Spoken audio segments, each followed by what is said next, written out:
संचिन्तयेत् भगवतश्चरणारविन्दम्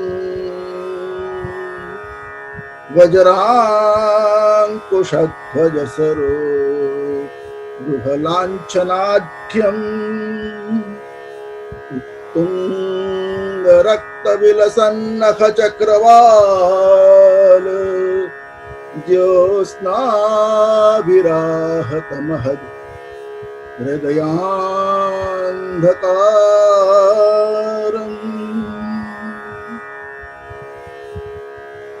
चिन्तासन्तानहन्तारो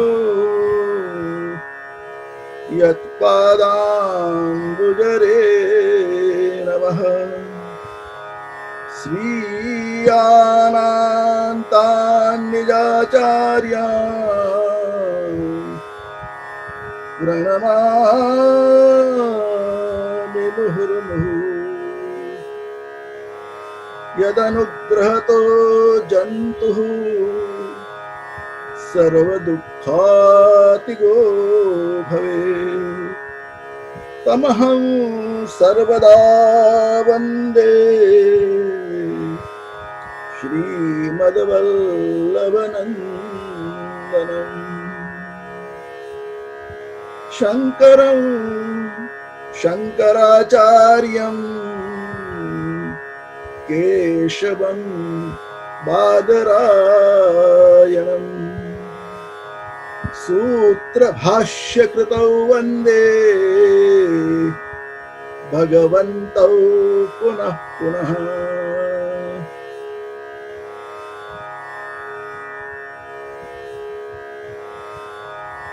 पंचीकरण विद्या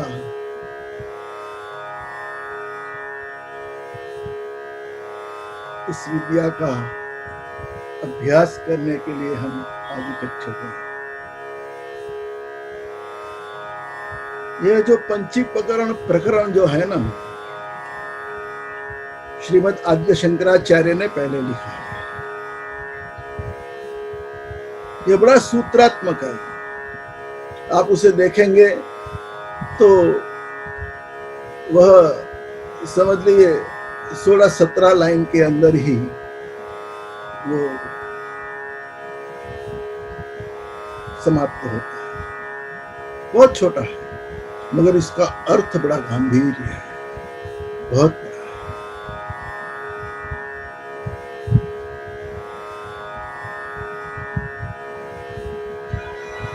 थोड़ा ये जो अलग एक कथा नहीं है, हम जो पढ़ रहे हैं वो एक विषय को ऊपर ध्यान दे रहे हैं, तो ये समझ में नहीं आता है तो ऐसा समझना चाहिए कि हम इस मोक्ष मार्ग के अधिकारी नहीं हैं। और अगर समझ में आ गया तो समझ लीजिए बेड़ा पार हो गया, हम लोग मोक्ष मार्ग पर आगे चल बढ़ रहे हैं। उतना कठिन भी नहीं है, फिर भी उसको समझना चाहिए। शंकराचार्य जी ने बहुत कम शब्दों में लिखा इसको विस्तार से समझाना चाहते थे, मगर उन्होंने देखा था कि उनको कम समय में बहुत कार्य करके इस जगत से विदाई लेना है।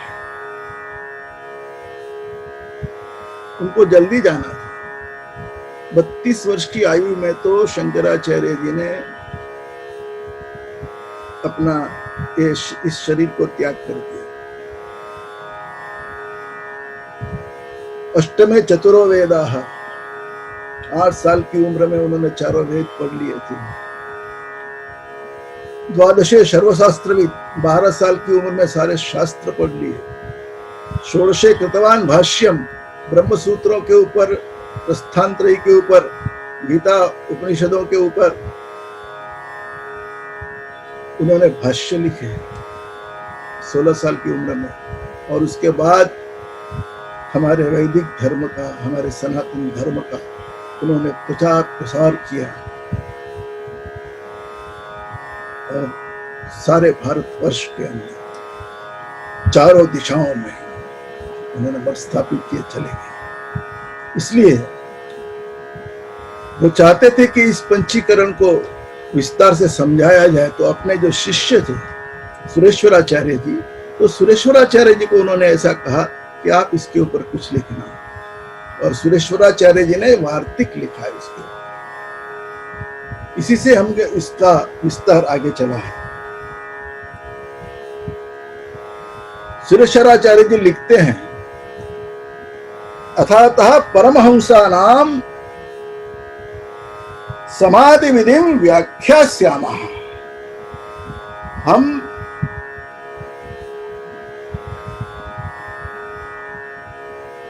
इस समाधि विधि की व्याख्या करेंगे। इसका मतलब क्या हुआ, सुरेश्वराचार्य जी ने पंचीकरण का एक दूसरा नाम दिया और उस नाम को नाम है समाधि विधि। समाधि तक पहुंचने की एक विधि, एक प्रक्रिया, भगवान तक पहुंचने की विधि, मोक्ष की प्राप्ति तक पहुंचने की विधि, ये उनका अर्थ निकलता है उनसे।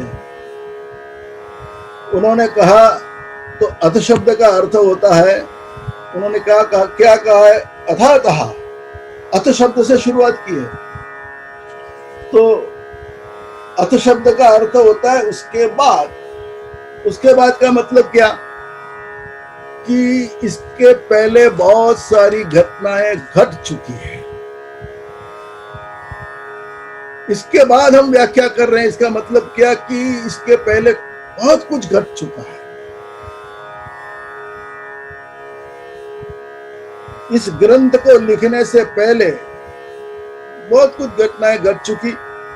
बड़े बड़े मनुष्य, बड़े बड़े विद्वान, बड़े बड़े योगी, बड़े बड़े महात्मा, परमहंस,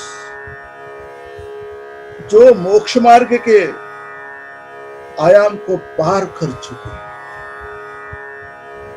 उन्होंने सब कुछ किया है। पर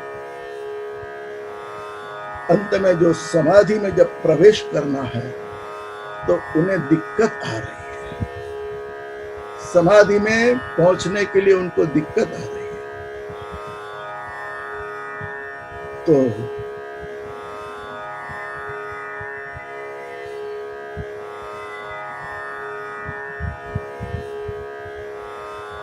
शंकराचार्य जी ने वहां तक पहुंचने के इस मार्ग को प्रशस्त किया और पंचीकरण लिखा।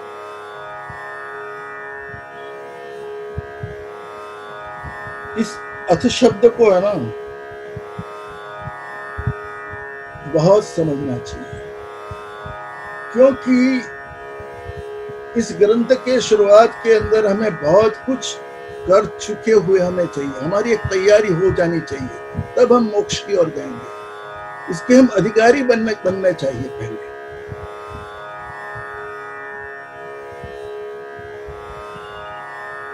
ये वेदांत की विद्या है और वेदांत विद्या के अधिकारी कौन होते हैं? वेदांत विद्या के अधिकारी हैं, सदानंद जी ने लिखा है कि अधिकारी तु विधिवत अधीत वेद वेदांगत्वेन आपाततो अधिगत अखिल वेदार्थः अस्मिन् जन्मनि जन्मांतरे वा काम्य निषिद्ध वर्जन पुरस्सरम नित्य नैमित्तिक प्रायश्चित्तोपासनानुष्ठानेन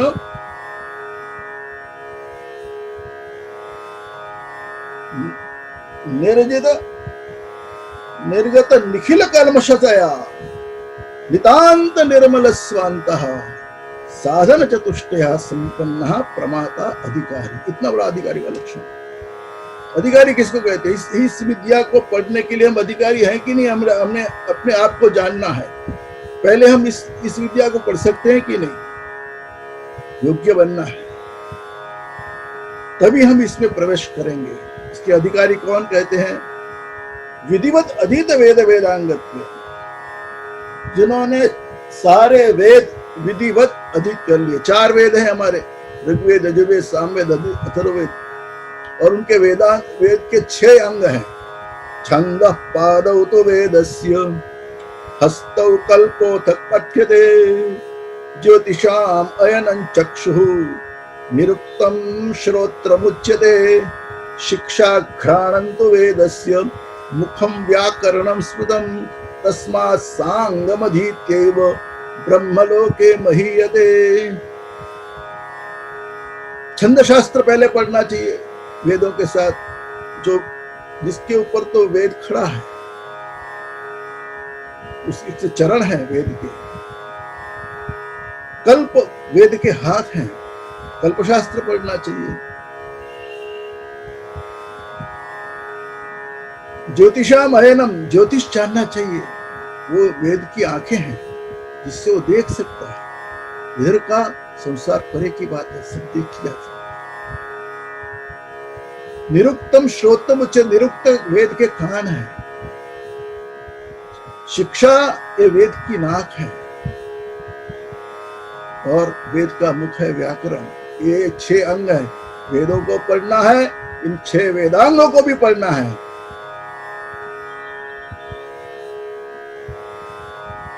आपाततो अधिगत अखिल वेदार्थ, और सारे वेद के मंत्रों का अर्थ पहले जान लेना है। अधिगत का मतलब है अध्ययन करना है उसका, अगर नहीं भी किया तो ऊपर ऊपर से भी उसके मंत्रों के अर्थों को समझ लेना चाहिए। जितना हो सके इतना करना बड़ा मुश्किल होता है, फिर भी उसके जो महत्व का भाग है ना, वो पूरा जब पढ़ लेते हैं, जब पूरा वेद पढ़ा जाता है ना, तो अंत में जो वेद का भाग है उसी को कहते हैं वेदांत, वही होते हैं उपनिषद। हर एक वेद का अंतिम भाग उपनिषद है, वो वेदांत है। तो एक प्रक्रिया से गुजरते हुए वहां तक पहुंचना होता है। अस्मिन् जन्मनि जन्मांतरे वा, इस जन्म में या तो पूर्व जन्म में काम में निषिद्ध वर्जन पुरस्सरम, हमको 2 काम को छोड़ने होते हैं इस जन्म में और दूसरे का। अगर पंचीकरण, अगर इस वेदांत, अगर इस विद्या में, इस समाधि विधि में हमको अगर अधिकारी बनना है, तो काम्य कर्म और निषिद्ध कर्म, इन दोनों को छोड़ने होंगे। हम कुछ पाने के लिए बड़ी कामनाएं रखते हैं, तो कामनाएं छूटनी चाहिए, क्योंकि काम्य कर्म में घुस गए तो इधर ये इस मार्ग से हम विचलित हो जाएंगे। और शास्त्र ने जिनको मनाही किया है, ये काम नहीं करना चाहिए, तो उस काम को छोड़ते जाना है, निषिद्ध कर्म को छोड़ते जाना है। निषिद्ध कर्म को ही पाप कहते हैं। हमारे पाप छूटने चाहिए। हम नहीं जानते हमसे कितने कितने पाप होते हैं, छोटे छोटे पाप हो जाते हैं। शास्त्र में इसके लिए तो आपको पूरा भागवत जी के 6ठ स्कंद के अंदर नरकों का वर्णन है, पाप का वर्णन है, कई कई जगह में गुरु पुराण में वर्णन है, बहुत जगह पे वर्णन है।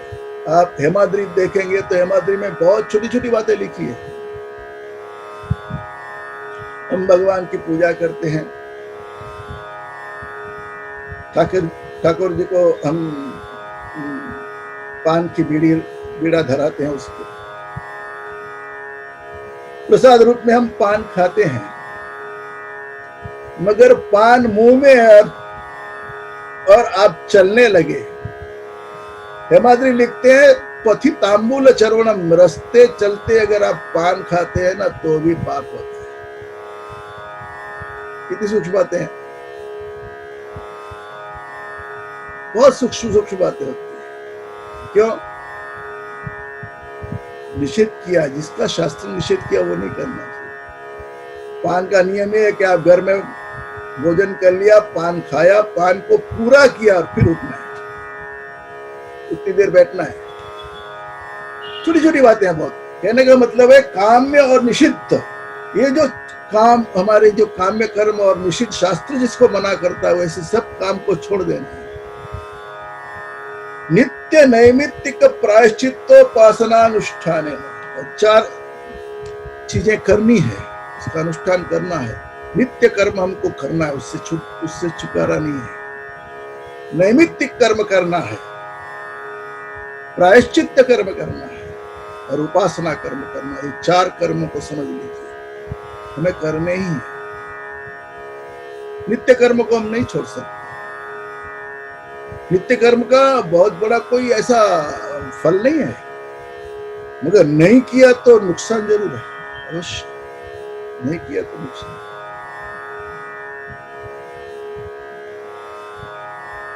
आप सुबह में ब्रश करते हैं, नित्य कर्म करना ही पड़ता है। उससे बहुत फायदा हो ना हो, मगर नुकसान जरूर होगा, नहीं करेंगे तो। नहाना है, शरीर की सफाई करना है, घर की सफाई करना है, ये सब नित्य कर्म है। नहीं किए तो आपको तकलीफ उठानी है जीवन की, इसका नुकसान। रोज का संध्या वंदन या हमारे ठाकुर जी की पूजा, रोज के नित्य जो कर्म है वो करने ही है। नित्य कर्म के बाद आता है नैमित्तिक कर्म। नैमित्तिक कर्म कहते हैं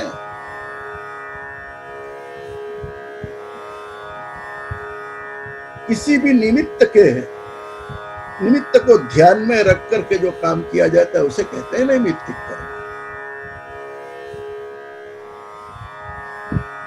जैसे किसी के यहाँ बच्चे का जन्म हो गया, पुत्र जन्म हुआ, तो जात कर्म संस्कार करते हैं, ये सब नैमित्तिक कर्म है। उसका नामकरण करते, सब नैमित्तिक कर्म है। विवाह होते हैं, नैमित्तिक कर्म है।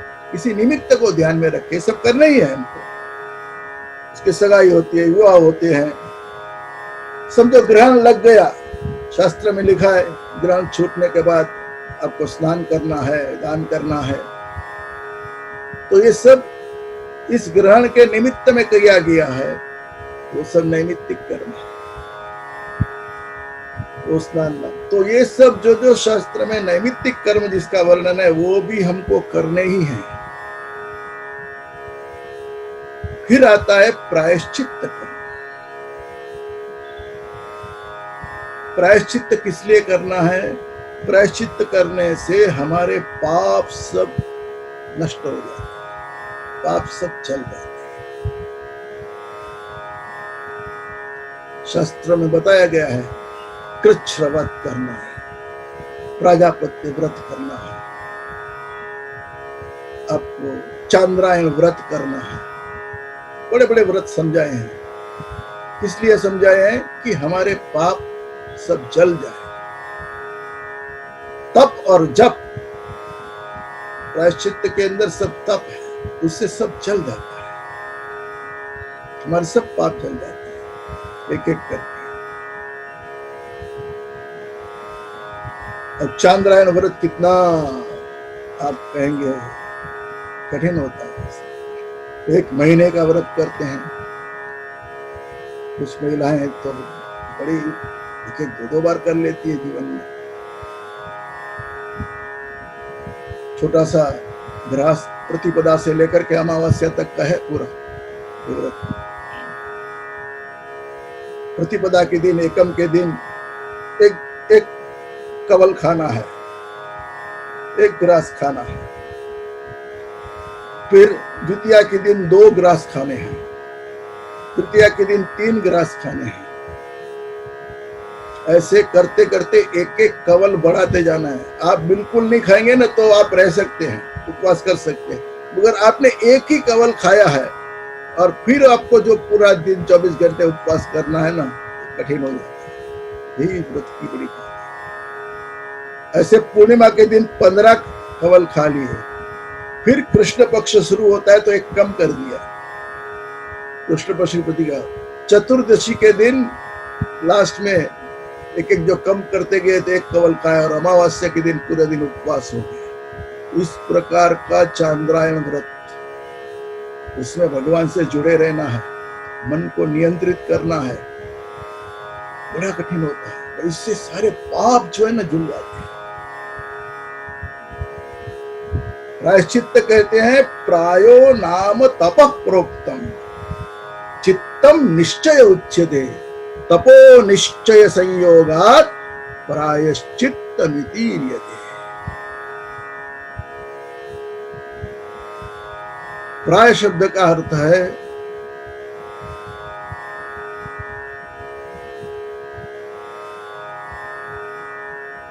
तप। प्रायो नाम तपः प्रोक्तम। प्राय शब्द का अर्थ है तपश्चर्या। आपको तप करना है। चित्तम निश्चय उच्यते।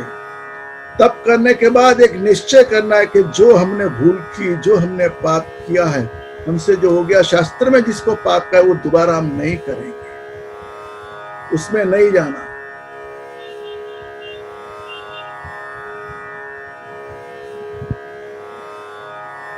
भागवत जी में परीक्षित ने यही प्रश्न किया, मन्ये कुंजर शौचवत। कभी कभी क्या होता है कि हाथी जाता है, पानी के अंदर उतर करके अपने अच्छी तरह से पूरा स्नान करता है, स्वच्छ होता है ना, उसको मावत जो है ना रगड़ रगड़ करके पूरा साफ कर देता है। नहाने के समय वो तालाब के अंदर अपनी सूंड को डाल करके उसका जो कादव है, कीचड़ है, वो कीचड़ वाला पानी वो भर लेता है सूंड में। ये अच्छा स्वच्छ होकर के आधे रास्ते पर आया कि वो ऐसा फवारा छोड़ता है, सब कीचड़ वाला पानी का फवारा उड़ता है, खुद भी गंदा हो जाता है, मावत को भी गंदा कर देता है। हम क्या करते हैं, कभी कभी प्रायश्चित्त तो कर लेते हैं, मगर फिर से हमारी प्रवृत्ति पाप के अंदर चली जाती है। इसलिए भगवत भक्ति के अंदर, भगवान के नाम स्मरण के अंदर इत्यादि में सातत्य होना चाहिए। प्रायश्चित्त से पाप सब निकल जाने चाहिए। नित्य नैमित्तिक प्रायश्चित्त और फिर है उपासना। उपाय नजदीक आसन में बैठना, भगवान के पास बैठना, उपासना करना है। ये जो सारा विश्व जो है ना, वो परमात्मा का ही स्वरूप है। उपासना के अंदर ये पहली दृढ़ बात है। और ऐसा मानते हुए चित्त की एकाग्रता के लिए किए जाने वाले जो भी कर्म है,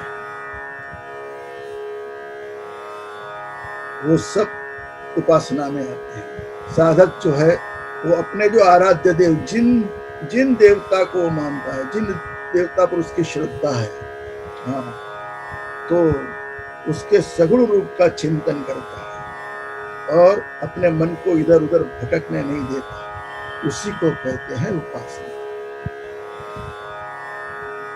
भागवत जी के तृतीय स्कंद में वर्णन है, संचिन्तयेत् भगवतश्चरणारविन्दम्। भगवान के चरण का चिंतन करो। वज्रांकुशध्वज सरोह लांछनाढ्यम। हमारा मन कहाँ बैठता है? भगवान के चरणों के ऊपर। उनके चरणों में 4 चिन्ह है, वज्र, अंकुश, ध्वज, कमल। उस पर हमारा ध्यान, भगवान के चरणों पर ध्यान, भगवान के चरणों के नख पर ध्यान। जब पूजा करते हैं ना, तो ब्राह्मण कहते हैं भगवान के चरणों की पहला पूजा करो। पादयोः पाद्यं समर्पयामि। 16 पूजा है।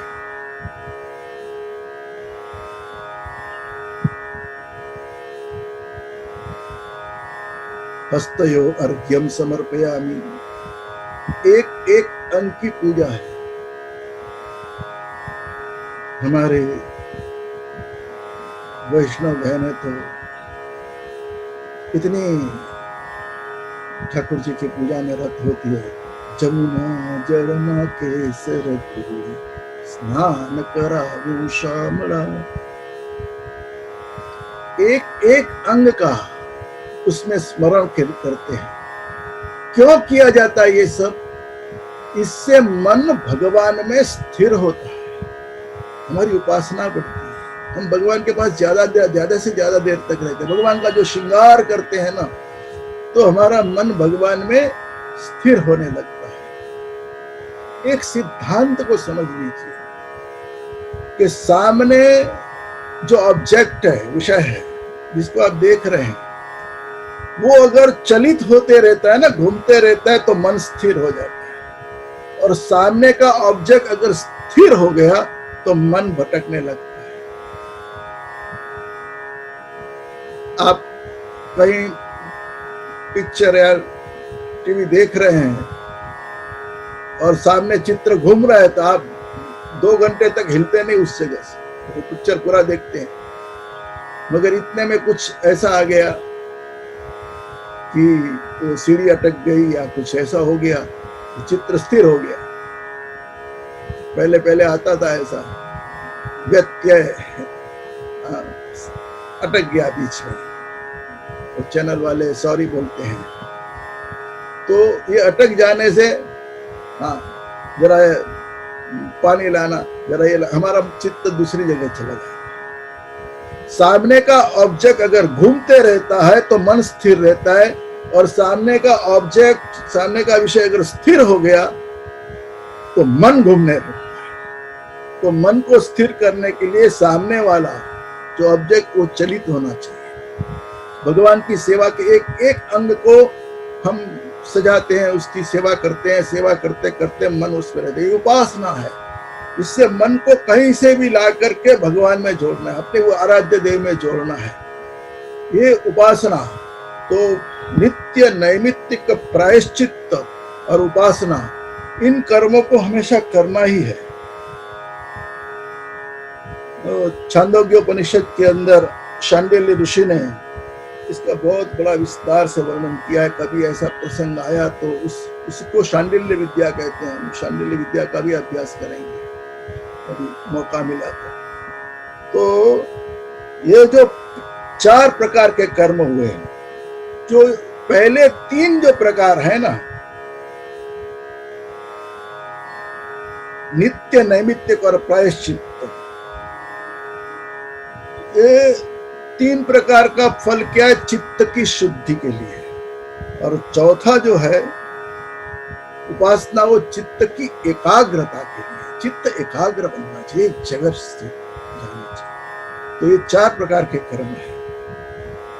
जब इस प्रकार से हम चारों कर्म करते रहेंगे ना, तभी इस वेदांत के विषय को, इस पंचीकरण के विषय को, वेदांत के किसी भी विद्या के विषय के लिए हम अधिकारी बन सकते हैं। अधिकार किसको है? कौन अधिकारी है इसका?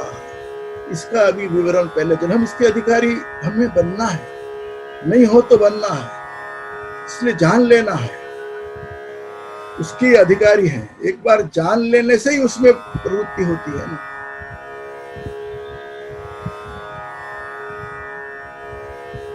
तो ये चारों करने से क्या होगा? निर्गत निखिल कल्मषतया नितांत निर्मल स्वांतः। निर्गत निखिल कल्मषतया, कल्मष ने पाप, हमारे हृदय से, हमारे मन बुद्धि से सारे पाप जो है ना, अंतःकरण से सारे पाप निर्गत निकल जाएंगे। तो नितांत निर्मल स्वांत, हमारा अंतःकरण नितांत निर्मल हो जाएगा। ऐसे नितांत निर्मल, उसी में प्रभु का प्रतिबिंब उसमें पड़ता है ना। स्वच्छ होना चाहिए, जैसे आईना कितना कैसा स्वच्छ होता है, उसमें प्रतिबिंब कैसा होता है, ऐसा एकदम स्वच्छ अंतःकरण हो जाए उनके द्वारा। और अंतिम बात बताते हैं, साधन चतुष्टय संपन्ना प्रमाता अधिकारी। और इसके बाद की बात, अधिकारी कौन है इसको बताते हुए कहते हैं, जिन्होंने 4 साधन, चारों साधनों का, जिन्होंने चारों साधनों से जो संपन्न हो गए। 4 साधन बताए। पहला साधन है नित्यानित्य वस्तु विवेक। नित्य और अनित्य वस्तु को समझ लेना है।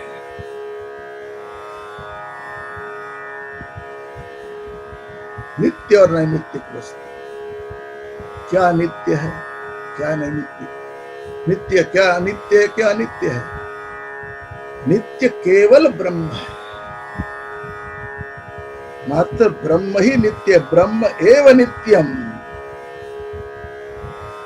ततः अन्यत अखिलम अनित्यम, उससे जो अन्यत दूसरा जो कुछ भी है सब अनित्य है। अनित्य का मतलब जो कल नहीं रहने वाला है, नष्ट होने वाला है। नित्य जो हमेशा रहने वाला उसे कहते हैं नित्य। नित्य और अनित्य दोनों बातों को अच्छी तरह से समझ लेना, इसी को कहते हैं नित्य नित्य वस्तु विवेक। तो पहला साधन है विवेक। साधन चतुष्टय के अंदर दूसरा साधन है यह मूत्रार्थ फलभोग विराग। यह न यह लोक के अमूर्त न परलोक के जो जो फल हमको मिलते हैं ना, उसमें जो जो कुछ भी सुख सामग्री हमको मिलती है उससे वैराग्य उत्पन्न। दूसरा साधन है वैराग्य। हमको यही परफ्यूम पसंद है, हमको यही साबुन पसंद है, ये जो हम जो अपना श्रृंगार खुद का जो करते हैं ना ये लोग के अंदर, उसमें से धीरे धीरे धीरे मन को हटाना है। फल भोग विराग, नहीं मिला तो भी चला, मिला तो भी चला। किसी भी परिस्थिति में हो हमारी गति नहीं रुकनी चाहिए। तो वैराग्य दृढ़ होना चाहिए। हम यज्ञ आगादिक जो करते हैं तो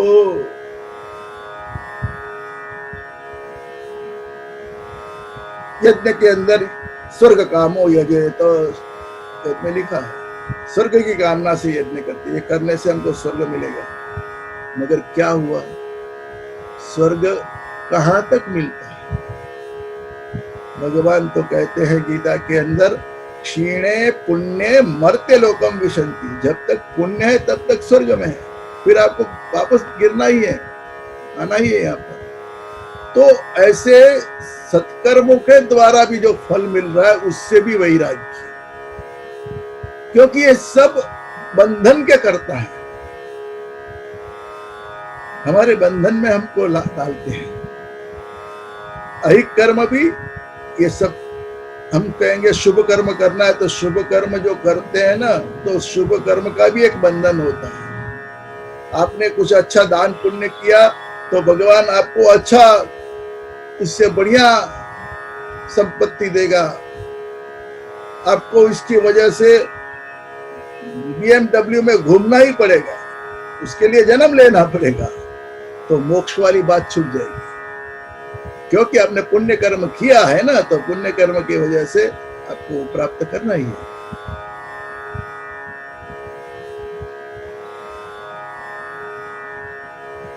तो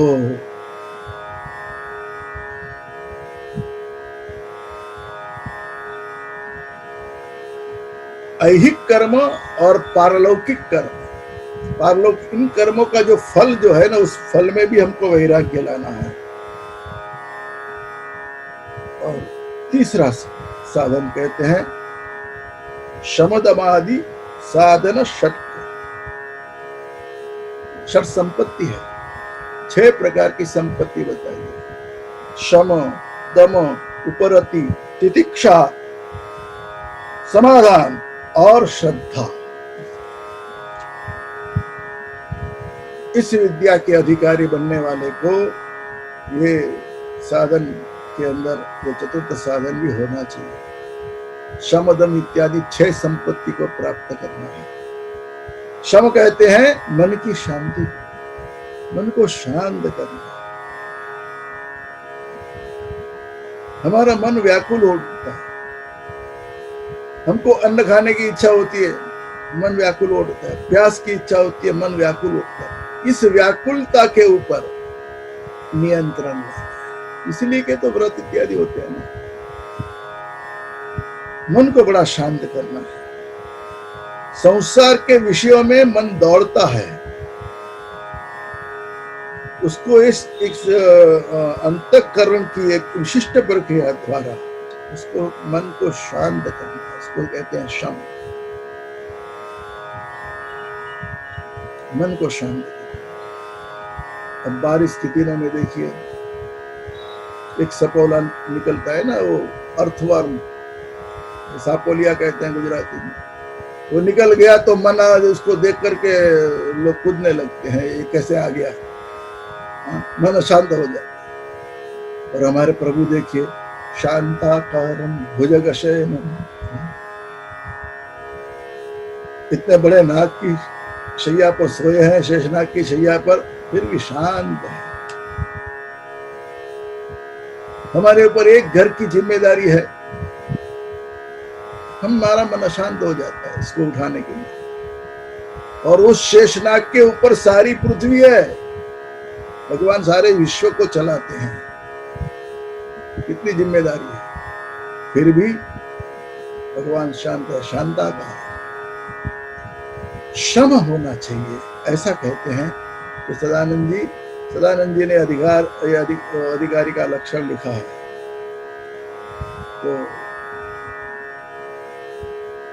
शम, फिर आता है दम, इंद्रियों के ऊपर दमन,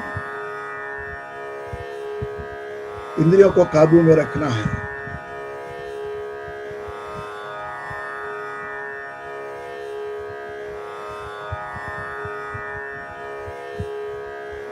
इंद्रियों के ऊपर जब हम नियंत्रण करते हैं, ये आंख है, कान है, नाक है, जीभ है, सबके एक एक विषय है, और इन विषयों से निवृत्त करना है, उनके ऊपर नियंत्रण करना है, तो उसे कहते हैं दमन। जिससे विषयों के पीछे हमारा मन नहीं भागे और भगवान में लगे, हमारे आराध्य देव में लगे, हमारी उपासना में लगे, हमारे मोक्ष मार्ग में लगे। फिर कहते हैं उपरति,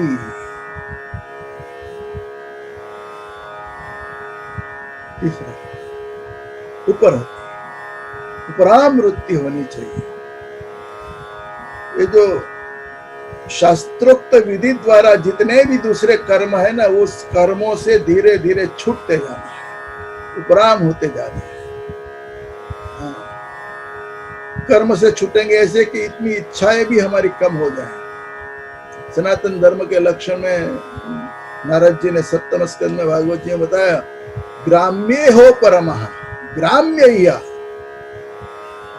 क्षुल्लक छोटी छोटी बाबतों में हम बहुत इच्छाएं रखते हैं, ऐसा होना चाहिए, ऐसा होना चाहिए, ऐसा होना चाहिए।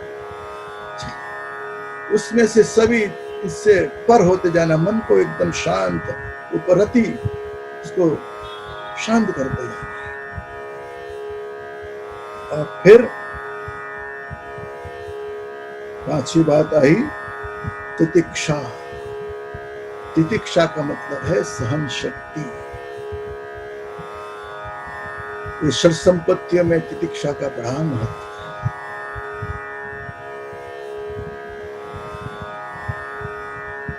है। ये सर्दी गर्मी होती है, सुख दुख आते हैं, इन सबको सहन करना है, सहन करना चाहिए। शंकराचार्य जी, भगवान शंकराचार्य जी ने पंजीकरण लिखा है और उन्होंने तितिक्षा समझाया है विवेक चेलामणि नाम के ग्रंथ में। शंकराचार्य जी कहते हैं कि सहनम सर्व दुखानाम अप्रतिकार पूर्वकम चिंता विलापरहितम सा तितिक्षा निगद्यते।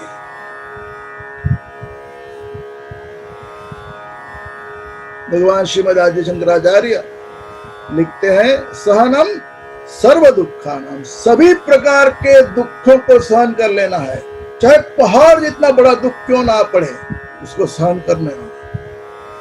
ये तितिक्षा, ये सहन शक्ति आनी चाहिए। बड़ी ऊंची बात है। महाप्रभु वल्लभाचार्य जी, आचार्य चरण लिखते हैं सुबोधिनी जी में कि सर्वेषां प्राणिनाम अपराध सहनम, सभी प्राणियों के अपराध को सहन कर जाना। हमारे ऊपर कोई अपराध करता है ना, उसको अपराध को सहन कर लेना, इसी कहते तितिक्षा।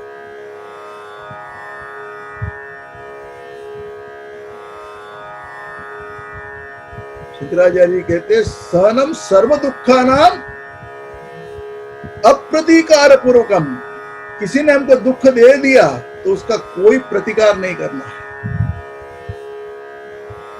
हम छोटा कोई हमारा कुछ बिगाड़ता है तो हम सामने उसके उठ जाते हैं, उसके साथ बत्थम बत्था करने के लिए फिर जाते हैं। सभी किसी भी प्रकार का दुख हो उसका कोई प्रतिकार नहीं करना है, किसी भी प्रकार का प्रतिकार नहीं, सामने कोई उसको रिस्पॉन्स नहीं देना। इतनी बात, सहन शक्ति इतनी जब बढ़ती है ना,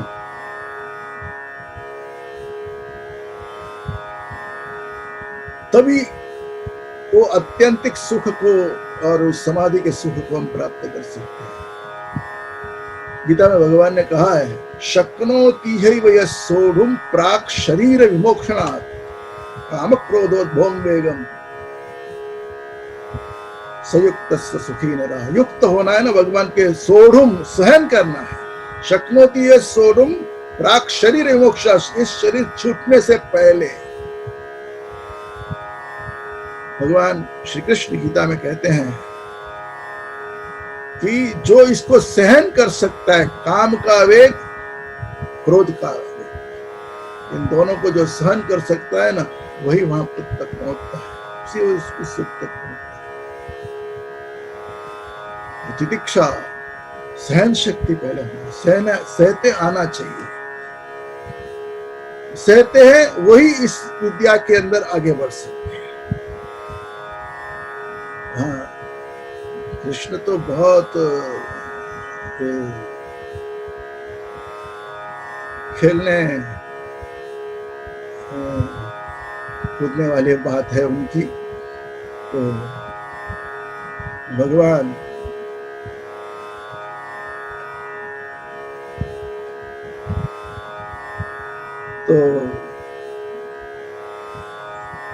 ने तो कह दिया है अर्जुन से कि भाई आगवा पाइनो नित्यास्ताम तितिक्षस्व भारत, तितिक्षा करो, उसको सहन कर लो। ये तो सुख तो आते जाते रहते हैं, बहुत समय, थोड़ा समय होगा निकल जाते हैं, थोड़े समय तक रहते हैं निकल जाते हैं, ऐसी बात नहीं है। उसका प्रतिकार भी नहीं करना है। शंकराचार्य जी कहते हैं कि अप्रतिकार पूर्वकम, किसी भी प्रकार का प्रतिकार नहीं करना है। भगवान तथागत बुद्ध एक बार बैठे थे, सारा शिष्य समुदाय बैठा था, उनका परम शिष्य आनंद भी नजदीक में था। इतने में एक आदमी आया और भगवान बुद्ध के ऊपर उसने थूक दिया। अब देखिए, इतने सभी लोगों के बीच में आकर के वो थूक दिया। बुद्ध ने कोई प्रतिकार नहीं किया। चाहते तो ये सब शिष्य उसको उठा पटक के मार सकते थे, कुछ प्रतिकार कर सकते, नहीं किया, कुछ भी नहीं। भगवान तथागत बुद्ध शांत है, कोई प्रतिकार नहीं। उसने इतना अपमान किया है, उसके ऊपर थूका है, ये सब किया है, उसको सहन कर लिया। तो क्या कहते हैं आनंद को कि देखो, इसको कुछ कहना है, ये कुछ कहना चाहता है मगर कह नहीं पा रहा है। इसकी पीड़ा देखो, इसको कुछ कहना है।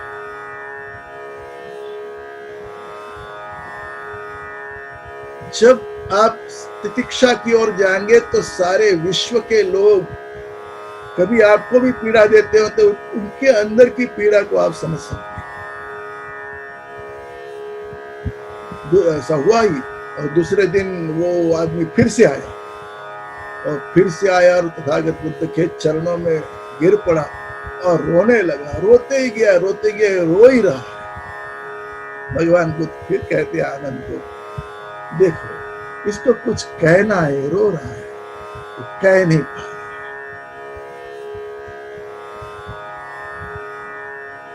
तो कहने का मतलब है कि कैसी भी परिस्थिति हो, समुद्रावधि जो संपत्तियां हैं उसके अंदर तितिक्षा का बड़ा महत्व है। और फिर आता है समाधान, समाधि। मन को अपने वश में कर लिया है और ब्रह्म के साक्षात्कार के लिए उसको तैयार कर लिया है। आप उसके लिए जो जो कुछ भी, समाधि के लिए जो जो कुछ भी प्रयत्न करेंगे, श्रवण करेंगे, मनन करेंगे, हाँ, उस मन को इसके भगवान की कथाओं के श्रवण में, भगवान के स्वरूप के चिंतन में, जो कथा आपने सुनी है उसी का मनन करने में, जो शास्त्र आपने पढ़े हैं उसी का मनन करने में, उसमें जो लगाना, उसी को ही कहते हैं समाधि। समाधि वो समाधान के लिए मन को उसमें लगाते जाना है। और ये 6 संपत्तियों में अंतिम बात आई है, वो है श्रद्धा।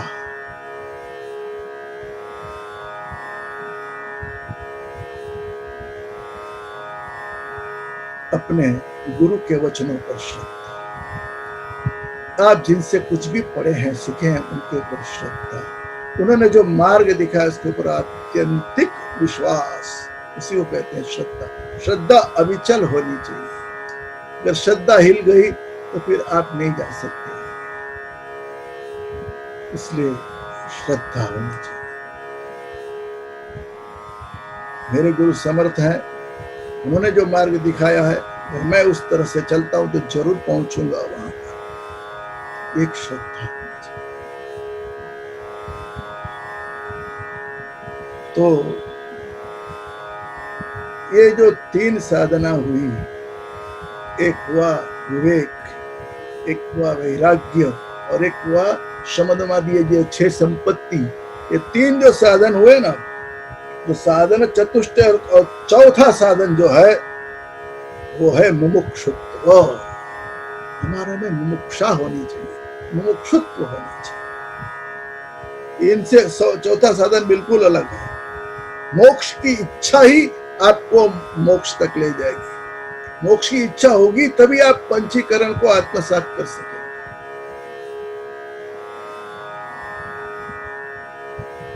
भगवान ने तो 5 तत्व बिखेर दिए हैं, मगर उस 5 तत्वों को समझना, जिससे हमारा शरीर बना है, उसको अच्छी तरह से समझ लेना और मूल रूप में वापस चले जाना, मोक्ष गति को प्राप्त कर लेना। इसीलिए मुमुक्षा होनी चाहिए, मोक्ष की इच्छा होनी चाहिए। नहीं है तो आप नहीं जा सकते इसमें। बड़ी दुर्लभ बात है, ये सब जब से नहीं आती है। दुर्लभम त्रयमेवेतत् लोकानुग्रहितम्। ये 3 बातें बड़ी दुर्लभ है। भगवान का अनुग्रह हो ना, भगवान की पुष्टि हो, तभी ये बातें मिलती हैं। 3 बातें बड़ी दुर्लभ है, ये भगवान के अनुग्रह के सिवाय नहीं मिल सकती। लोकानुग्रह है तो कम, भगवान पुष्टि प्रदान करते हैं तभी ये मिलती है। भगवान स्वयं आकर के देते हैं। पहली बात है मनुष्यत्व। हमें मनुष्य जन्म मिलना, ये बड़ी बात है जीवन की, क्योंकि ये मोक्ष द्वार है, यहीं से मोक्ष की और गति कर सकते हैं। मनुष्य जन्म से ही मोक्ष मिलता है, ये साधन है उसका पहला। तो मनुष्यत्व मिलना। 84 लाख योनियां हैं। 84 लाख योनियों को 4 विभाग में विभक्त किया है। जरायुज, अंडज, स्वेदज, उद्भिज। जब जन्म होता है तब माँ की ओर से लिपटा हुआ बालक होता है, बच्चा होता है। यानी हम सारे मनुष्य ये गाय भैंस, ये कुत्ते बिल्ली, ये बाघ, ये शेर, ये सब जब जन्म लेते हैं ना, सब जरायुज है, उनके झिल्ली होती है उसके ऊपर एक लपेटी हुई, जन्मते हैं तब। ये सब जरायुज सृष्टि 21 लाख है। फिर अंडज, अंडे से उत्पन्न होने वाले जीव, ये भी 21 लाख है। जितने पक्षी है सब अंडे से होते हैं कि नहीं? वैसे सांप है, छिपकली है, सब अंडे से होते हैं। छिपकली से लेकर के डायनासोर तक सब अंडे से होते हैं। ये अंडज सृष्टि 21 लाख योनियां है। फिर स्वेदज, गर्मी से उत्पन्न होने वाले। आपने कुछ दिन तक बालों में सफाई नहीं की तो क्या होता है? पसीने के कारण उसमें जू हो जाती है। तो जो बैक्टीरिया, जितने आपने दही ला करके रखा और उसको कुछ दिन तक वैसे का वैसे रखा, तो उसमें से जंतु आ जाते हैं। तो जितने भी ऐसे बैक्टीरिया हैं वो सब गर्मी से जो उत्पन्न होते हैं वो स्वेदज, स्वेदज वो भी 21 लाख प्रकार उसके बताए हैं हमारे यहाँ। और उद्भिज जो पृथ्वी फाड़ करके जो निकलते हैं ना, जो घास है, ये वृक्ष है, वनस्पतियां हैं, बेल है, ये जो उगते हैं, जमीन से निकलते हैं, ये उद्भिज सृष्टि है। तो ये चारों प्रकार के 21 लाख की 4 सृष्टियां, मतलब 84 लाख योनियों में जीव घूमते घूमते उसको मनुष्य जन्म मिलना, ये बड़ी बात है। ये भगवान का अनुग्रह है। और मनुष्य होने के बाद मनुष्यत्वम मुमुक्षुत्वम, दूसरी क्या बात बताई दुर्लभ? उसको मुमुक्षा होना, मोक्ष की इच्छा होना, ये बड़ी बात। मनुष्य जन्म में और सब भोग विलास के लिए जन्म विफल जाता है, मुमुक्षा जागती नहीं। जब मुमुक्षा हो गई तो ये मोक्ष तो बड़ा दुर्लभ है। भगवान की कृपा होती है ना, तभी मुमुक्षा जागती है। और महापुरुष संशया, मुमुक्षा हुई, कोई हाथ पकड़ने वाला, कोई मार्ग दिखाने वाला, कोई महापुरुष इसके चरण में हम बैठ जाएं, जिससे हम कुछ प्राप्त कर लें, तो महापुरुष बड़ी दुर्लभ बातें हैं। तो कहने का मतलब है साधन चतुष्टय के अंदर चौथा साधन है मुमुक्षुत्व। हमारे में मुमुक्षुत्व होना चाहिए। मोक्ष की इच्छा वाले हम बन जाए तो हम इसको, इस विद्या को प्राप्त कर सकते हैं। इसी को कहते हैं अधिकारी। इसके हम अधिकारी बन गए। तो अधिकार के बारे में इतनी बात कहते हुए हम आज के इस सत्र को यहीं विराम करते हैं। हर बुधवार को मिलेंगे, अगले बुधवार को फिर आना है और इसी विषय में हमको जुड़ना है। सर्वेत्र सुखिनः सन्तु, सर्वे सन्तु निरामयाः, सर्वे भद्राणि पश्यन्तु, मा कश्चित् दुःखमाप्नुयात्, मा कश्चित् दुःखमाप्नुयात्।